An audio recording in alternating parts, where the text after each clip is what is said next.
Buenos días a todos y a todas. Bienvenidas y bienvenidos a nuestra sesión de especialización titulada Herramientas para medir avances y retos en la implementación de los principios rectores en América Latina, realizada en el marco del Sexto Foro Regional sobre Empresas y Derechos Humanos para América Latina y el Caribe. Muchas gracias por estar aquí con nosotros. Mi nombre es Sofía del Valle y soy Engagement Manager para temas sociales, género y derechos humanos en la World Benchmarking Alliance, y me acompañan Karen Hutlet, investigadora y representante para México, Centroamérica y el Caribe del Centro de Información sobre Empresa y Derechos Humanos, Carlos Martínez, coordinador de análisis de sustentabilidad de la Fundación Ecología y Desarrollo ECODES, y Francisco Loyola, coordinador académico de investigación del Programa de Sostenibilidad Corporativa de la Pontificia Universidad Católica de Chile. Esta sesión tiene dos partes. En la primera hablamos nosotros y presentaremos casos en los que se han implementado metodologías y herramientas de medición para transparentar avances y brechas en la implementación de los principios rectores. Luego, dentro de los límites del formato, queremos escucharlos a ustedes y conversar en torno a los casos y preguntas que ustedes puedan tener. Así que los invitamos a desde ya poner sus preguntas y sus casos en el chat y esperamos que en la segunda parte de la sesión podamos tener una conversación productiva. En cualquier caso, tal como dijimos en la descripción del evento, la idea es que esto no se quede solamente aquí, sino que siente las bases para la colaboración y alianzas entre los participantes. Así que los invitamos también a conectarse con los participantes de la sesión y también a escribirnos y ponerse en contacto si les interesa luego colaborar en el futuro. Para comenzar, los dejo entonces con Karen del Centro de Información sobre Empresa y Derechos Humanos. Hola, muchísimas gracias por esta invitación, Sofía, y me da mucho gusto compartir con todos los panelistas el día de hoy. Bueno, yo creo que lo que yo quiero hablar es que, como todos sabemos, hoy hay un esfuerzo muy grande para saber si los principios rectores se están llevando a cabo, ¿no?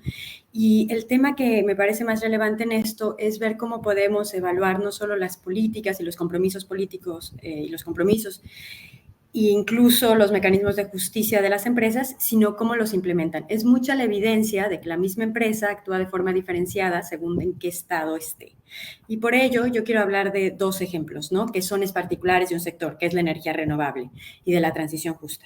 El primero es el INE en materia de derechos humanos sobre empresas de energía renovables, que desarrolló el Centro de Información sobre Empresas de Derechos Humanos en el 2020, para evaluar si las empresas cumplían con los principios rectores. Y esta metodología cuenta con 3 indicadores básicos desarrollados y probados, que incluye el Índice Empresarial de Derechos Humanos, pero también incluye otros indicadores que son específicos para el sector, que nos permiten evaluar los principales riesgos para los derechos pertinentes de la energía eólica, también hidroeléctrica y solar.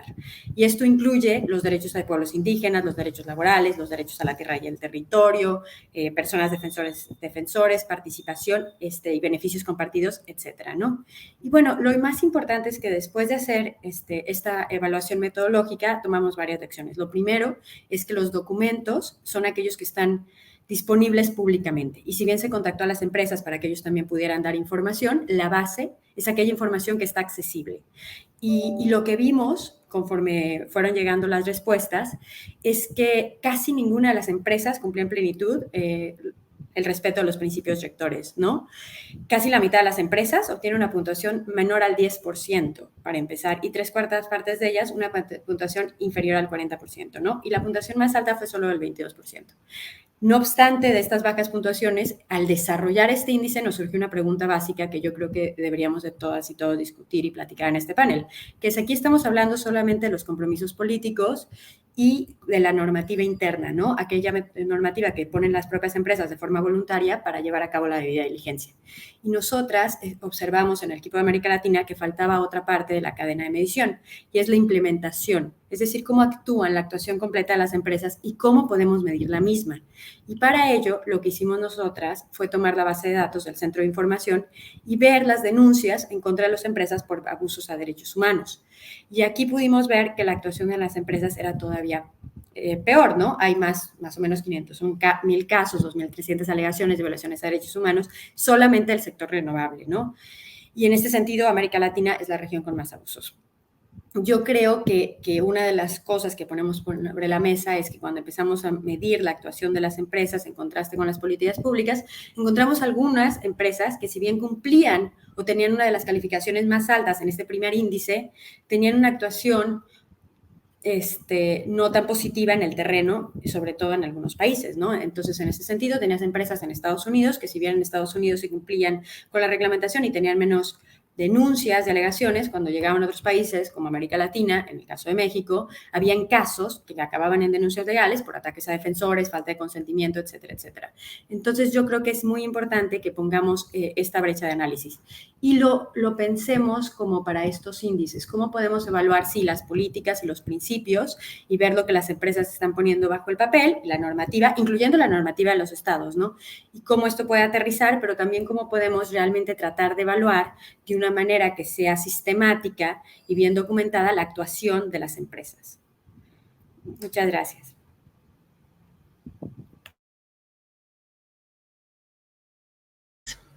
Muchas gracias, Karen. Y me encanta que hayamos partido contigo como lo habíamos conversado antes, porque siento que abre las preguntas que queremos conversar justamente hoy. Y yo voy a dar un paso un poco atrás, creo, y volver a empezar como con lo que hacemos nosotros en World Benchmarking Alliance, que es enfocarse en políticas y en compromisos y que es más global, pero que efectivamente la pregunta de hoy día también tiene que ver con cómo eso se implementa y si es relevante y útil para la región, que yo creo que es mucho de lo que el estudio de ustedes responde. Francisco, ¿te puedo pedir que compartas pantalla? Muchas gracias. Entonces, para un poco dar un contexto muy breve, la World Benchmarking Alliance, que es donde trabajo yo, es una organización global sin fines de lucro que lo que hace es crear índices públicos y gratuitos para valorar a las empresas en los objetivos de desarrollo sostenible de la ONU. Pero a la base de cualquiera de las evaluaciones que nosotros hacemos está el respeto de las empresas, la responsabilidad de las empresas de respetar los derechos humanos. Y eso significa que, independiente de que nosotros evaluemos a las empresas en temas de decarbonización, en temas de economía circular, en temas de género, siempre está a la base evaluar a las empresas en temas de derechos humanos. ¿Y por qué hacemos esto? Y Francisco, si puedes pasar. Lo que identificamos es que, si bien hemos acordado como sociedad que las empresas son responsables de respetar los derechos humanos, el mercado y las dinámicas del mercado no promueven, sancionan ni recompensan este respeto. Y en ese sentido, las empresas que no respetan los derechos humanos tienen un poco una ventaja competitiva, en el sentido de que pueden, ¿no?, generar capital sin que se les sancione por los daños que generan, versus empresas que son más responsables, que en el fondo están haciendo el trabajo y poniendo los recursos, que finalmente no se les reconoce esto. Y por lo tanto, lo que identificamos es una necesidad de mayor transparencia por varios motivos, ¿no? Para evidenciar las brechas, identificar buenas prácticas, para crear y utilizar en el fondo la naturaleza competitiva del mercado para generar cambios positivos, para generar evidencia, para desarrollar políticas públicas, informar también las decisiones de los inversionistas, apoyar los esfuerzos de incidencia de sociedad civil y de información por parte de los medios, y en general, monitorear la implementación de los principios rectores. Entonces, lo que en WBA hicimos fue crear el CHRB, que es el Corporate Human Rights Benchmark, ¿cierto? El índice empresarial de derechos humanos, que muy en breve, Francisco, si puedes pasar la siguiente diapositiva, lo que hace es, tal como decía Karen, utilizar información que está disponible en el ámbito público. Y eso significa que lo que estamos impulsando aquí es que, si bien la empresa puede contarnos que ellos hacen algo, pero eso no está en su sitio web, no es una política pública, no consideramos esto porque consideramos que la transparencia es fundamental para apoyar a los otros actores para avanzar hacia los principios rectores. Y los evaluamos en 5 dimensiones, que es la que se ven acá: compromiso y gobernanza, debida diligencia, mecanismos de remediación y reparación, y también temas de performance, temas de desempeño.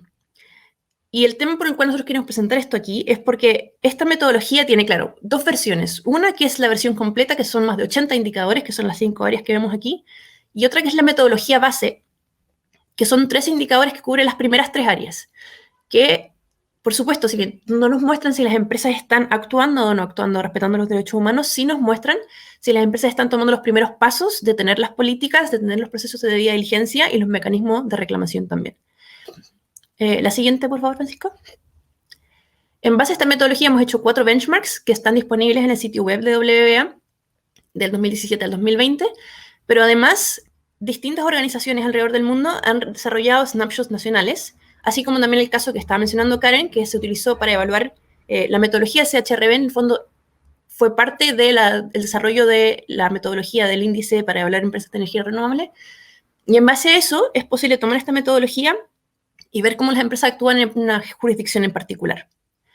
Y esto ha sido hecho por distintos tipos de actores. Entonces, por ejemplo, hoy día tenemos a Carlos que nos va a contar cómo el caso de España, que es una organización de la sociedad civil, hicieron este estudio, pero también tenemos que universidades, inversionistas y también consultorías comisionadas por actores públicos han utilizado estos indicadores para informar las decisiones que toman para medir los principios rectores.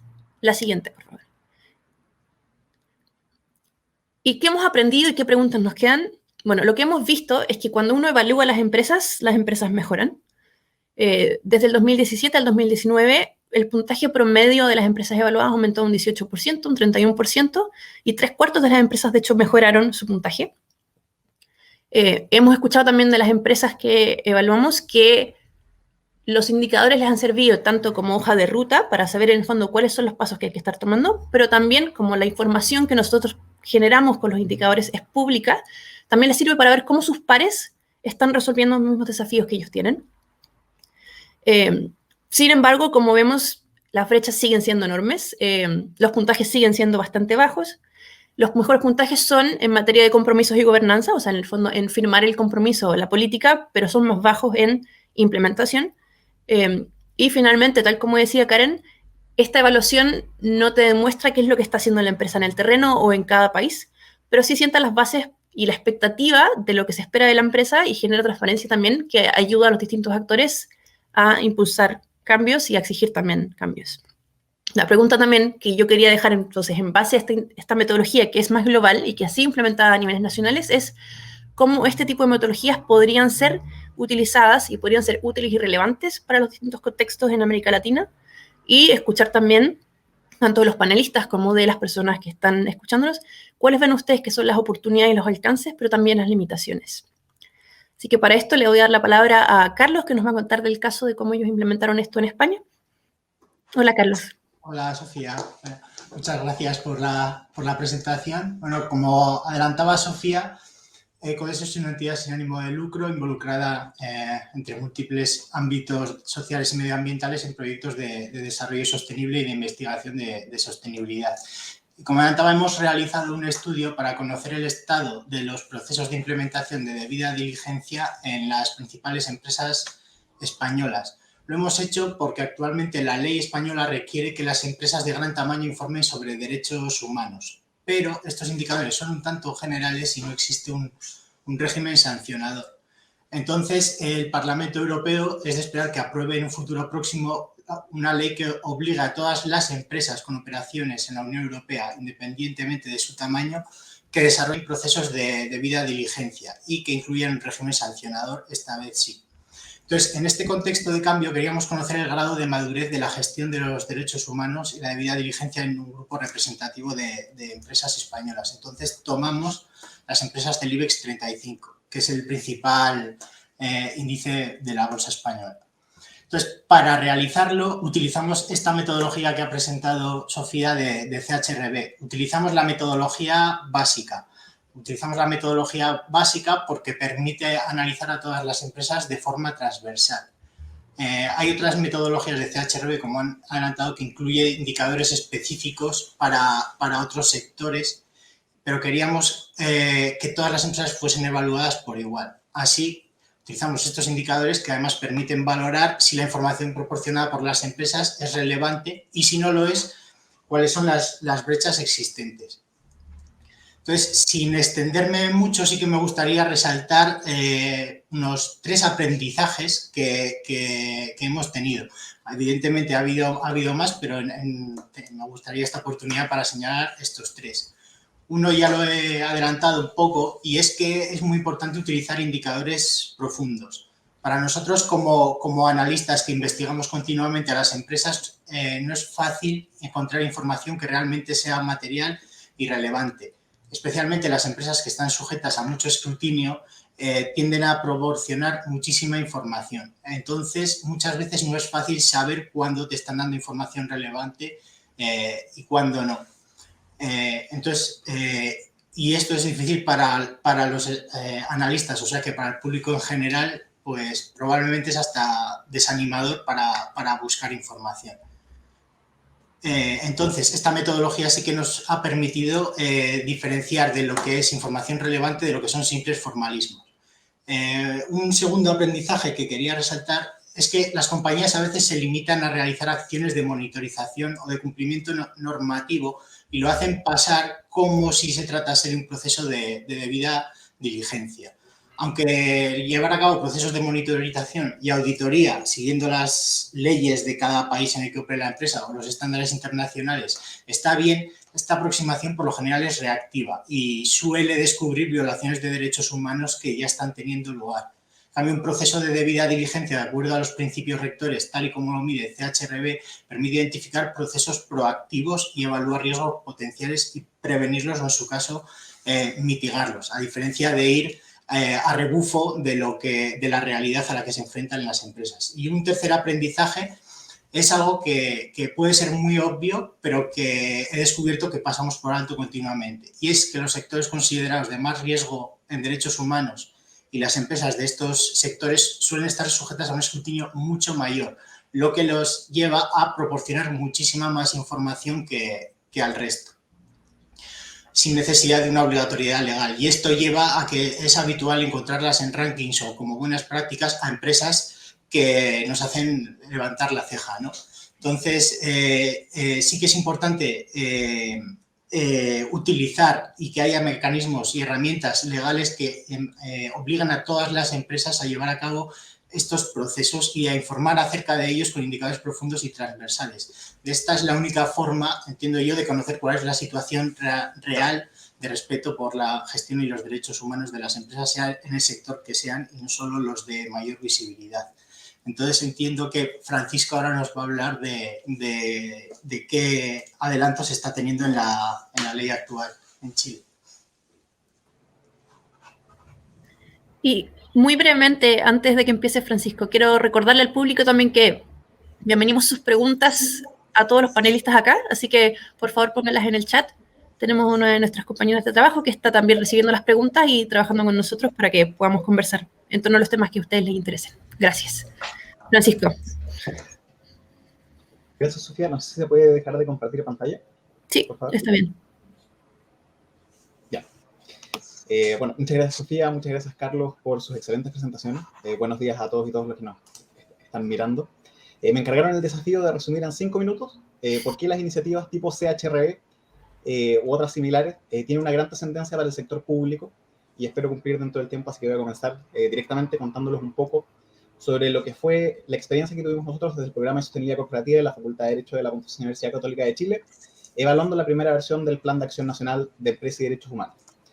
Como probablemente muchos de los que están mirando saben, la primera versión del Plan de Acción Nacional de Empresa y Derechos Humanos se lanzó el año 2017, tuvo su vida hasta el 2020, y el 2020, al final, al segundo semestre del año pasado, por licitación pública se nos encargó a la Facultad de Derecho de la Universidad Católica de Chile evaluar lo que fue esa primera versión.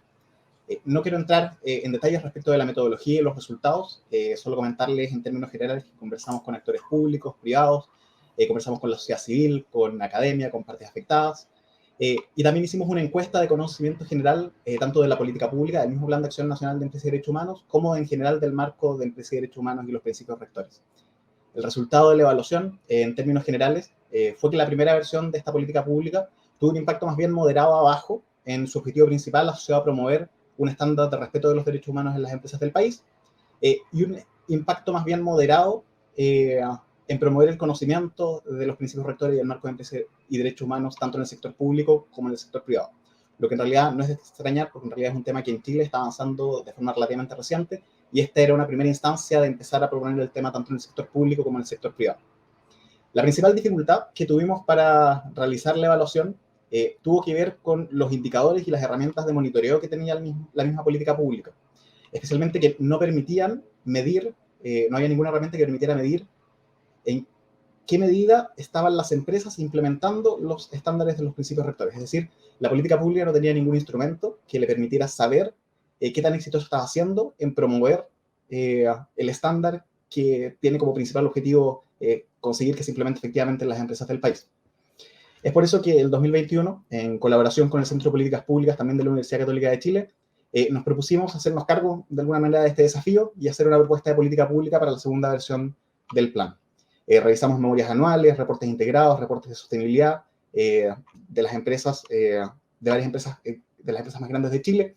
Hicimos focus group, entrevistas con gerentes legales, con oficiales de cumplimiento, gerentes de sostenibilidad, que son en general las personas que tienen a cargo ya sea implementar esta política en las empresas o que tienen a su cargo reportar estas políticas dentro de las empresas. También analizamos algunas experiencias comparadas, donde destaca especialmente el proceso de monitoreo que se hizo en el contexto del Plan de Acción Nacional Alemán. También evaluamos otros indicadores como GRI, Dow Jones, UNGP Reporting Framework y el mismo CHR. ¿Cuáles fueron las principales conclusiones que salieron o que han ido saliendo de esta investigación? En primer lugar, hay una notoria falta de información respecto de cómo las empresas chilenas están gestionando sus temas de derechos humanos y cómo están implementando las recomendaciones de los principios rectores. En términos generales, descubrimos que hay un 60% de empresas, por lo menos las empresas del IPSA Chile, que como el equivalente a lo que les contaba el IBEX 35, Carlos, son las 30 empresas más grandes o que más se transan en la Bolsa de Santiago, y descubrimos que un 60% reporta algo de derechos humanos.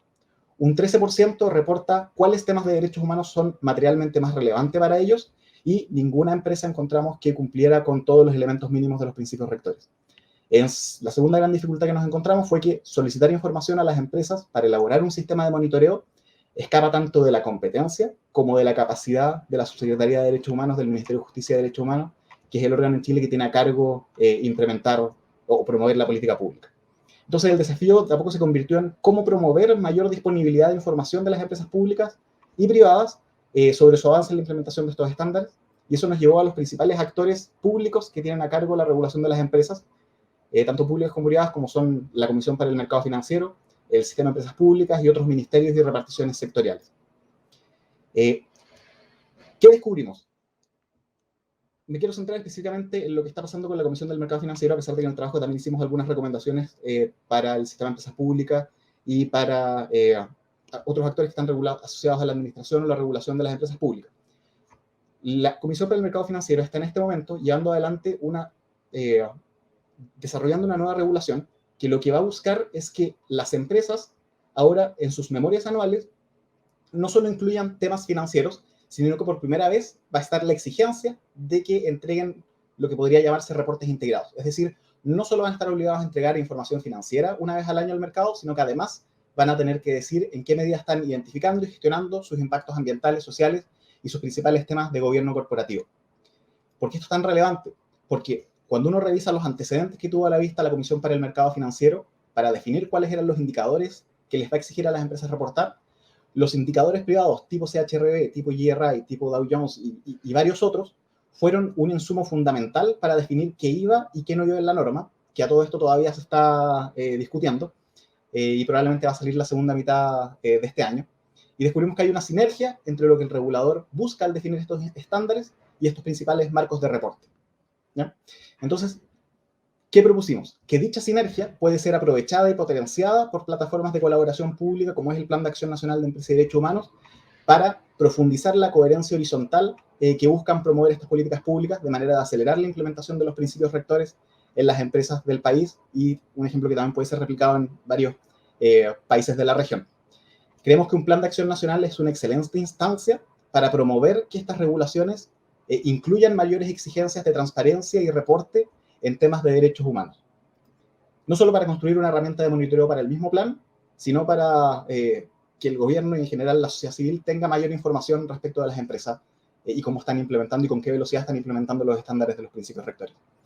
Con mayor información, por ejemplo, en el contexto del plan, sobre en qué medidas han logrado implementar estos estándares, se pueden de mejor manera definir objetivos más claros de política pública, se puede evaluar más fundadamente la necesidad de una regulación vinculante, se puede mejorar el uso de los recursos públicos asignando aquellas áreas o aquellos temas de los principios rectores respecto de los que hay una implementación que ha sido más lenta, y todo ello sin considerar todos los beneficios que puede tener para la misma empresa asociados a la mejora en su confianza, la mejora en su legitimidad y una mejora general en su competitividad por diferenciarse, por integrar estándares que se asocian a una gestión más sostenible. Para terminar, quisiera destacar las iniciativas como el CHRB, que proponen marcos de reporte indicadores con una metodología coherente con los principios rectores, además de resultados públicos y transparentes, son un insumo esencial y que de hecho es utilizado, como les decía recién, por el regulador para definir sus exigencias de reporte y transparencia, tanto en las empresas públicas como privadas. Muchas gracias. Muchas gracias, Francisco. Y ahora tenemos un buen momento para conversar, así que les agradezco por las preguntas que sé que están llegando a través del chat. La primera pregunta que tenemos aquí es para Carlos. Carlos preguntan si puedes explicar brevemente los indicadores profundos. Bueno, a ver, por indicadores profundos quiero decir, en el contexto de CHRB, que mide qué tan bien las empresas realizan lo que se les pide. Por ejemplo, en el contexto de la debida diligencia, la legislación española pide que las empresas informen sobre procesos de debida diligencia, riesgos y mecanismos de prevención de vulneración. Bueno, pues para todo eso, CHRB, la metodología básica, ya contiene 5 indicadores. Uno para identificación, otro para evaluación, otro para mecanismos de acción, otro para supervisar si lo que se está haciendo está siendo efectivo o no y cómo se informa de todo eso. Entonces, simplemente con identificación, las empresas es habitual que te pongan una tabla en la que digan estos son nuestros aspectos relevantes de derechos humanos. Vale, pues de acuerdo a la metodología CHRB, eso no sería suficiente para como informe de identificación. Necesitarías indicar qué proceso has seguido para saber que esos son los riesgos potenciales, si has consultado con grupos de interés afectados, ya no solo academia o proyectos multi-stakeholders, sino directamente con los empleados, los proveedores, si el proceso cubre a la cadena de suministro, con qué frecuencia se realiza, y eso solo para el primero. Para el segundo de evaluación, pues si has tenido en cuenta localizaciones específicas o contextos sociales o socioeconómicos y un largo etcétera. Entonces, esto es lo que yo quiero decir con indicadores profundos. Puedes encontrar un informe de una empresa en la que te explique durante 20 páginas todo lo que hace en derechos humanos, pero que en esas 20 páginas no seas capaz de leer claramente qué proceso sigue para ver cuáles son los riesgos potenciales, cómo se concretan en riesgos reales en localizaciones específicas y qué se hace para atajar esos riesgos, porque lo habitual, como decía en mi parte de la exposición, es que digan, tenemos un proceso de monitorización para estos riesgos, pero ese proceso de monitorización o de auditoría lo que puede descubrir es una violación de derechos humanos que ya se esté produciendo. Entonces, un indicador profundo permite al menos saber que las empresas tienen protocolos para identificarlo. Otra cosa es que luego no los apliquen constantemente a lo largo de toda la empresa o que tengan fallas o negligencias y lo que desencadena en controversias, pero al menos sí ver que existe un protocolo que ellos tienen y que son transparentes acerca del mismo. Quiero hacerle seguimiento a esa respuesta, Carlos, si es posible, y preguntarle a Karen y a Francisco algo un poco relacionado, porque me da la impresión de que usted, el trabajo de ambos está a distintos niveles relacionado con esto mismo. Entonces siento que, Karen, lo que tú hablabas del índice de energía renovable es que incluso tener un índice, o sea, un indicador profundo, como dice Carlos, no te garantiza, ¿cierto?, que las empresas estén actuando de manera correcta en el territorio. Por el otro lado, yo lo que escucho, lo que cuentas tú, Francisco, es que a veces un indicador de que es demasiado detallado es difícil que pueda ser implementado por las organizaciones gubernamentales o públicas. Entonces, me encantaría escuchar como de parte de ambos cómo ven estos desafíos del nivel de indicador que se puede utilizar y en el fondo qué se puede hacer para trabajar con esos con este desafío, en el fondo, por ambas partes.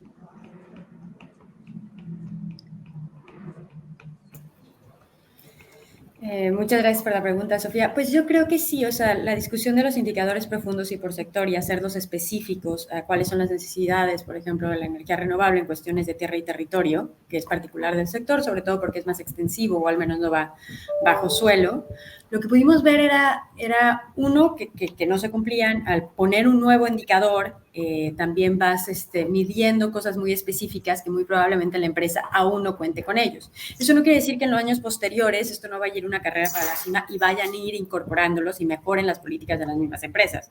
Entonces, en ese sentido, los indicadores de profundidad, a lo mejor en unos años, podrían beneficiar que se diseñen políticas más específicas. Pero yo creo que también, incluso con los indicadores profundos, el problema es de dónde viene la información y cómo se implementan. Entonces, el primer nivel sí es si existe la política, y el segundo nivel muchas veces para evaluar es, existe una política de no discriminación, y luego pones, en el informe se habla de consulta previa, libre e informada, pero sigue siendo la base de la información la empresa. Y yo creo que ahí es donde tenemos que platicar de cómo mides implementación y si en estos indicadores podemos empezar a agregar otras voces, ¿no? Y en ese sentido yo presentaba este debate de cómo tomamos y incorporamos estos indicadores con base a las denuncias de la sociedad civil y con base a los reportes, ¿no? Y de las comunidades directamente, para tratar de balancear lo que se dice en el papel, lo que se dice en los informes de responsabilidad social empresarial y lo que se dice en el terreno. Perfecto. ¿Francisco? Sí. Bueno, primero que todo quería contarles un poco más de algunas conclusiones generales que han ido apareciendo en el trabajo que realizamos este año con el Centro de Políticas Públicas, donde fuimos a conversar con, como les contaba, gerentes legales, oficiales de cumplimiento, gerentes de sostenibilidad y algunos directivos, para entender cuál es la realidad como en la empresa respecto de cómo se mide y cómo se percibe el tema y el marco de las empresas y los derechos humanos. Y en primer lugar, identificamos que hay una gran necesidad de acelerar la promoción y el conocimiento del marco de empresa y derechos humanos en las empresas en Chile. Era muy desigual. Encontramos algunas empresas, sobre todo las empresas transnacionales o las empresas extractivas que tienen una visión más de largo plazo, mucho más internalizado tanto las recomendaciones de los principios rectores como el marco en general de una debida diligencia y un marco de empresa y derechos humanos, que en otras empresas que tenían operaciones más locales, a pesar de que podían ser también empresas muy grandes. Entonces, en primer lugar, creo que incluso más allá del puro compromiso, creo que en la región, por lo menos en lo que nosotros identificamos en Chile, hay una necesidad muy fuerte de que quizás desde el regulador, pero también tiene un rol importante la sociedad civil, se presiona a las empresas a por lo menos ir interiorizando los temas generales del marco de empresa y derechos humanos.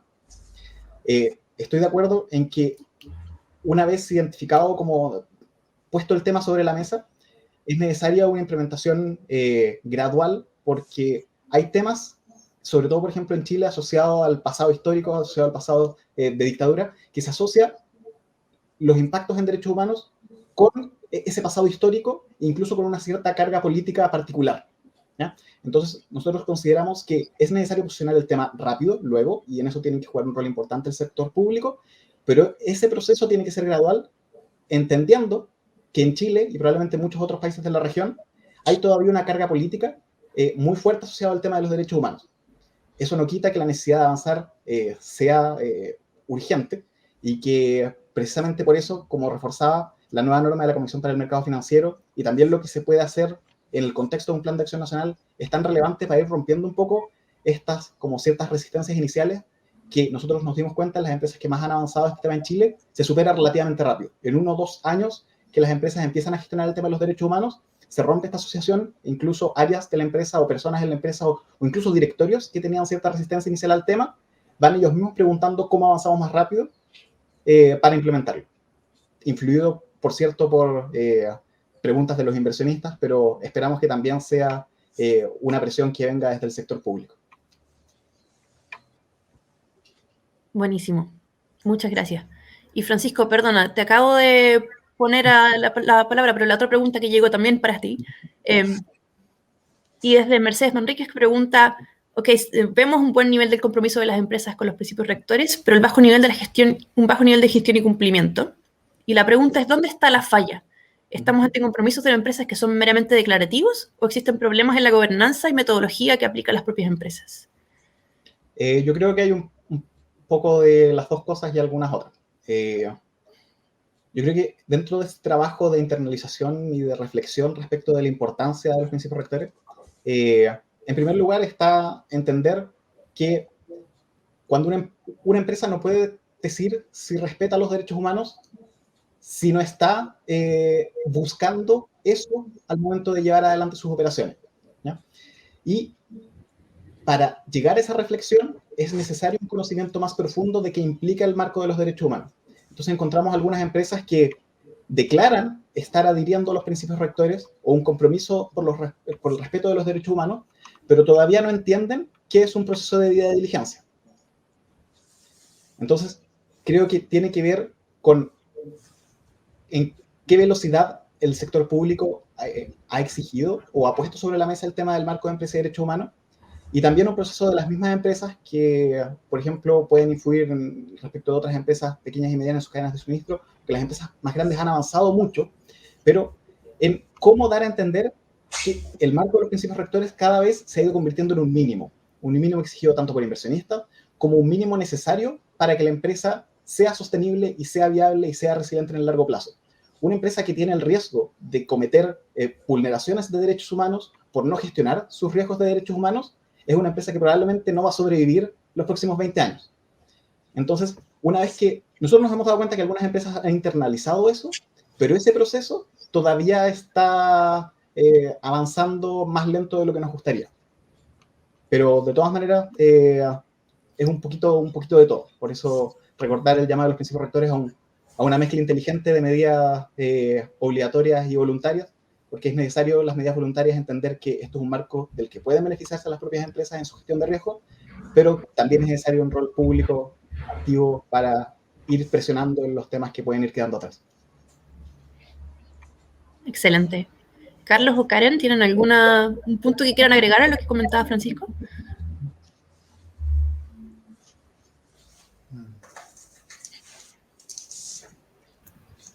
También pueden decir que no. Primero. No, estaba pensando que en relación a lo de...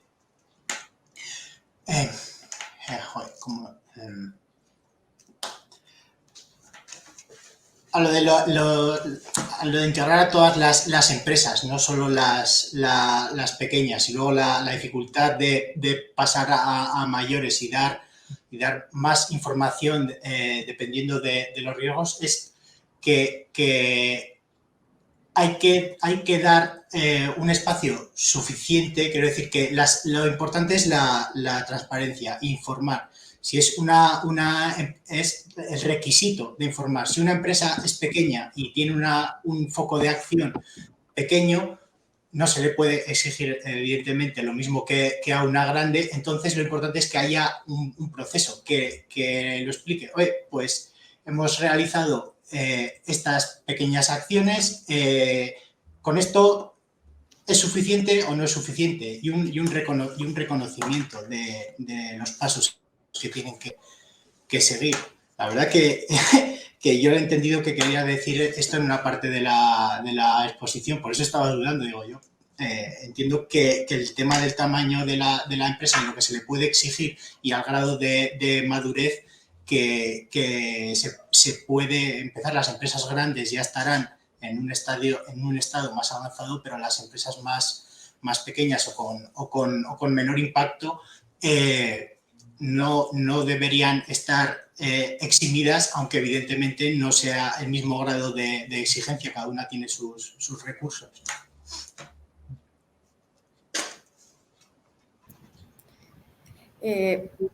Yo nada más agregar sobre lo que decía Francisco, que me parece muy interesante esta situación de que, bueno, los principios rectores son muchos y la obligación del Estado a mí me parece clave. O sea, las empresas generalmente sí cumplen las leyes, pero muchas veces las leyes no están regulando suficientemente fuerte, o los estándares van cambiando por país. Es decir, los estándares ambientales que tú tendrías en Europa, las empresas no los tienen en América Latina y no van hacia arriba, sino van hacia abajo y se adaptan a la ley local. En política de contaminación de agua, por ejemplo, uso de químicos, etcétera, etcétera. Entonces, yo creo que necesitamos un balance real de monitorear cómo va el Estado, y sí, algunas cuestiones son muy técnicas y sectoriales, porque los principios rectores necesitan implementarse según cierto sector, ¿no? Pero también yo creo que el otro es el pilar 3. O sea, para mí es clave que sí, las empresas vayan avanzando, pero tenemos que avanzar en la búsqueda de justicia.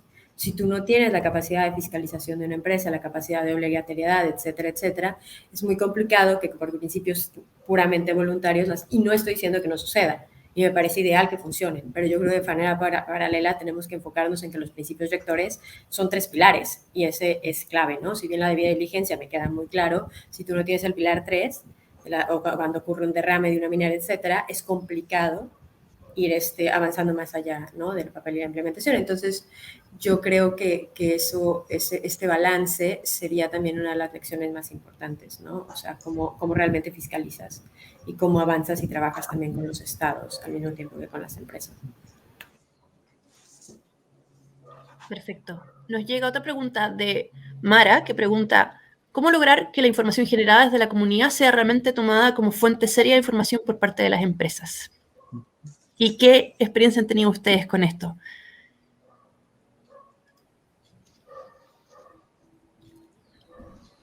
De repente comento yo súper rápido. ¿Cuál es la principal crítica que suele venir respecto de las empresas de la información que es generada por la sociedad civil? Suele ser falta de rigurosidad o falta de estandarización. Y ese es precisamente uno de los temas relevantes que puede venir a resolver el hecho de que tengamos indicadores comunes. Porque es distinto decirle a la sociedad civil, no, lo que me estás diciendo no lo entiendo, a si llega con un margen de indicadores, por ejemplo, basados en el CHRB o algunos otros índices utilizados, y me dicen, ¿sabes? Tú estás diciendo que estás cumpliendo con este indicador, pero en realidad en el terreno se manifiesta una cosa distinta. La medida en que tanto la empresa como la sociedad civil hablan un mismo lenguaje, yo creo que se hace más fácil el diálogo de las dos partes. También, por supuesto, hay un rol súper importante que tienen que tener las empresas, que tienen que tener mecanismos más robustos de diálogos sustantivos con sus partes interesadas, con sus comunidades, con sus trabajadores, con los grupos y comunidades con los que se relacionan. Ese es un proceso que se está dando, pero que está en proceso, está en desarrollo.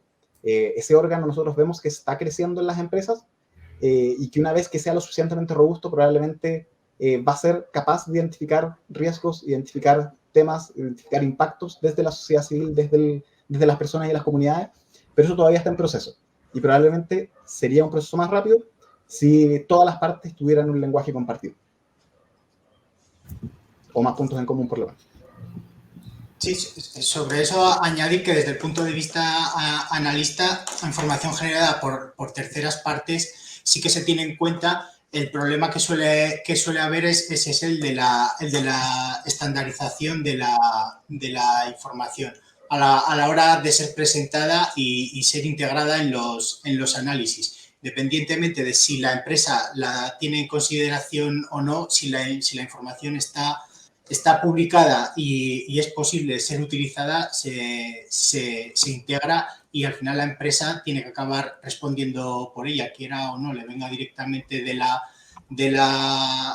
entidad que ha generado la información, de una entidad como CHRB que la capture y la integre en el análisis y llegue a ojos de un inversor o un grupo de interés que tenga capacidad de acción y de ejercer presión.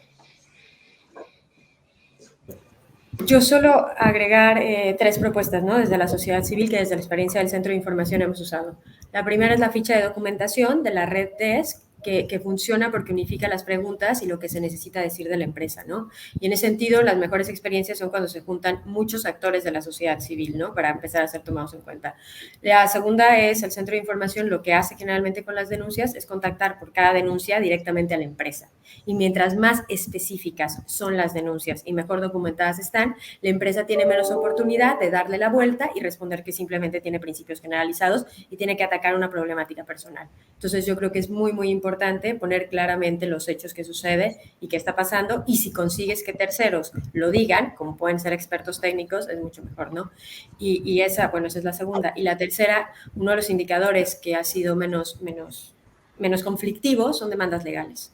O sea, una demanda legal, al someterse a un proceso de vigilancia judicial, la empresa no puede decir que no existe la problemática, ¿no? Entonces, el contabilizar demandas legales contra una empresa es incompleto. Desde luego, no todo llega a demanda legal, y de hecho los principios rectores tratan de evitarlo, pero sí es un indicador de que hay ciertos conflictos con las comunidades que vienen desde las empresas. Excelente. Muchas gracias a todos por eso. Creo que tenemos también sugerencias muy concretas. De parte de nosotros en el CHRB, de hecho, lanzamos la metodología actualizada la semana pasada, y una de las grandes cosas, porque la revisión de la metodología incluyó una consulta pública, ¿no? Con mucha gente que dio feedback, y una gran parte del feedback que recibimos fue que se necesitaba incorporar más la voz de las personas afectadas y poner más el foco también en cómo las empresas implementan. Entonces, por ejemplo, los indicadores que tenemos en tema de cómo las empresas responden a controversias y responden a alegaciones graves tiene ahora más peso.